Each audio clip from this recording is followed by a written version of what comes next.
출발 업앤다운 시간입니다. 오늘 좀 움직이고 있는 그 종목군들 살펴보고 전략 세워보는 시간인데요. 유한타증권 박진희 차장과 함께하겠습니다. 차장님 안녕하세요. 네, 안녕하세요. 네, 오늘 많이 떨어지고 있습니다. 양시장 모두 파란불을 켜고 있고 지금 하락 종목 수가 워낙에 좀 많은 그 상황인데요.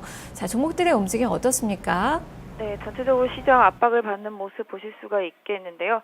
장 초반이지만 종합지가지수 급락하는 모습입니다. 어제도 사실 급락이었지만 삼성 그룹주들의 좀 가려진 지수였었는데요. 오늘도 장 초반 제일모직과 삼성물산, 삼성 SDS 급등하는 모습 나타나고 있고요. 호대신라도 상승하고 있는 모습, 삼성 엔지니어링은 좀 상승폭이 많이 줄어 있네요. 또 전체적으로 시장이 좀 많이 미국에 대한 급락에 대해서 좀 영향을 받고 있습니다만 장 초반보다는 하락에 대한 압력이 조금 더 둔화되는 모습이 나타나면서 거래소 시장에서는 속속 낙폭을 줄이거나 반등을 하는 종목들이 좀 많이 나타나고 있다라는 점이 특징이 될 것 같고요.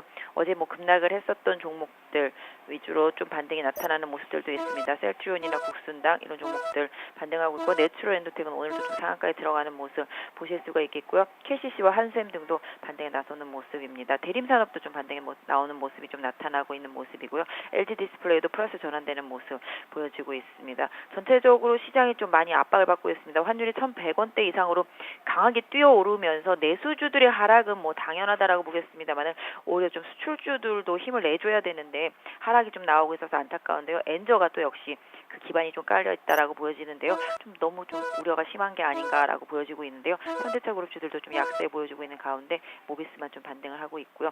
증권주라든지 IT 섹터, 삼성전자를 비롯한 대부분이 좀 약하고 특히 오늘 화학주와 정유주가 약한데요. 상대적으로 정유주와 화학주들이 아침보다는 좀 낙폭을 많이 줄이고 있다라는 점 좀 시장에서 좀 특징이라고 볼 수 있겠고요. 바이오 섹터주들도 화장품 주식들과 함께 전체적으로 장 초반 강하게 하락 압력이 진행됐었습니다만은 장 초반보다는 어느 정도 좀 낙폭이 완화되는 모습을 보여주고 있습니다. 네, 전체적인 지수도 낙폭 약간은 좀 줄여 나가는 그 상황이라서 하락하는 종목군들이 저점에서 조금씩 올라오는 그 모습이 좀 펼쳐지고 있는데 하락하는 그 종목부터 좀 점검해 보지요. 오늘 이 환율과 그 유가에 많이 좀 종목들이 위축되는 그 모습이 펼쳐지고 있습니다. 말씀해 주셨듯이 이 정유 화학주들 하락하는 그 움직임이 좀 펼쳐지고 있는데요. 국제유가도 3% 가까이 밀렸고요. 이들 종목군들 어떻게 봐야 될까요? 네. 금리 인상 미국의 이제 시나리오가 기정사실화되고 있는 모습이죠. 9월에 가장 유력하다라는 얘기들도 나오고 있습니다만은 어느 정도 속도감 이런 부분들에 대한 완화 장치 이런 얘기들이 미국에서도 사실 나오고 있습니다.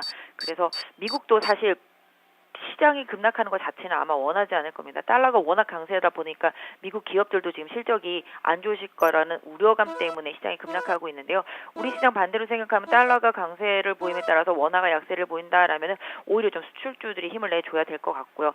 또 반대로 지금 내수주들 그동안 시장 금리 약세로 인한 내수주들이 활개를 쳤던 시장이었다라면은 만약에 금리 인상 시나리오가 가시화되고 경기가 좋아진다는 방향성이 맞다라면은 경기 민감 섹터들이라든지 산업재 섹터들이 강해야 정답인데 지금 전체적으로 빠지고 있죠. 방금 말씀하신 민감재 섹터들이 다 그런 섹터에 속해 있습니다. 정유와 화학 섹터들 다 마찬가지가 되겠죠. 철강도 마찬가지가 되겠고요. 그래서 일단은 장 초반에는 급락했었지만 하반 경직이 어느 정도 좀 확보되는 모습이 나타나고 있어서 이노베이션 같은 경우도 최근 내 저점보다는 지금 높은 상황에서 지금 저점이 형성되고 있습니다. 약 한 11만 원권의 지지선 확인해 보시면 될 것 같고요. 화학주 중에서는 롯데케미칼이 강세를 보였던 만큼 오늘의 저점 역시 롯데케미칼도 지난번 저점보다 높은 부분에서 저점이 형성되면서 23만 원대 지지가 되고 있는 모습입니다. 오늘 찍은 저점이 오후까지가 유지가 된다라면은 민감주 섹터들은 굳이 투매를 하시거나 매도를 하실 필요가 있다라기보다는 오히려 좀 보유의 관점에서 보시는 게 좋지 않을까 싶고요. 대한유화 같은 경우도 좀 마찬가지라고 보겠습니다. 16만 원 부근에서 자리만 잘 잡는다라면은 저점이 좀 유지된다라고 보실 수가 있을 것 같고요. 전반적으로 민감주 섹터들이 반등하다가 되밀리는 현상에서 전저점이 지켜지는지 여부 충분히 확인하시고 대응하시는 전략 중요할 것 같고요. 내수주들은 오히려 지금의 조정을 조금 더 지켜봐야 되지 않을까 싶습니다. 네. 자, 이제는 상승하는 그 종목을 좀 살펴보지요. 삼성그룹주들 빼면 이 상승하는 종목군들 좀 서운할 것 같은데요. 지금, 제일모직 삼성물산, 삼성 SDS 한 4에서 8%가량 상승 나오고 있고, KCC도 어제 한 6% 가까이 6% 넘게 좀 올랐었죠. 오늘은, 지금 상승세가 이어지고는 있지만 탄력은 아주 약한 그 모습이 펼쳐지고 있습니다. 이들 종목군들 전반적으로 좀 살펴주시죠. 네, KCC도 주가가 계속 흘러내려서 망가지려던 찰나의 전 저점 부근에서 구원 투수를 만난 격으로 급반등을 했습니다. 하지만 KCC 56만 원대 저항이 강하게 있습니다. 이 가격대 강하게 돌파하지 못한다라면은 일단 보유하신 분들은 좀 유지는 하시는 게 맞겠지만 신규로 추격 매수하시는 분들은 오히려 56만 원대를 강하게 돌파하는지 여부, 안착 여부 확인하실 필요가 있을 것 같고요. 지금 삼성물산이나 제일모직 장 초반보다 상승 탄력도 많이 떨어져 있습니다. 윗골이 달려있는 상태죠. 어제도 삼성물산 말씀을 드렸습니다.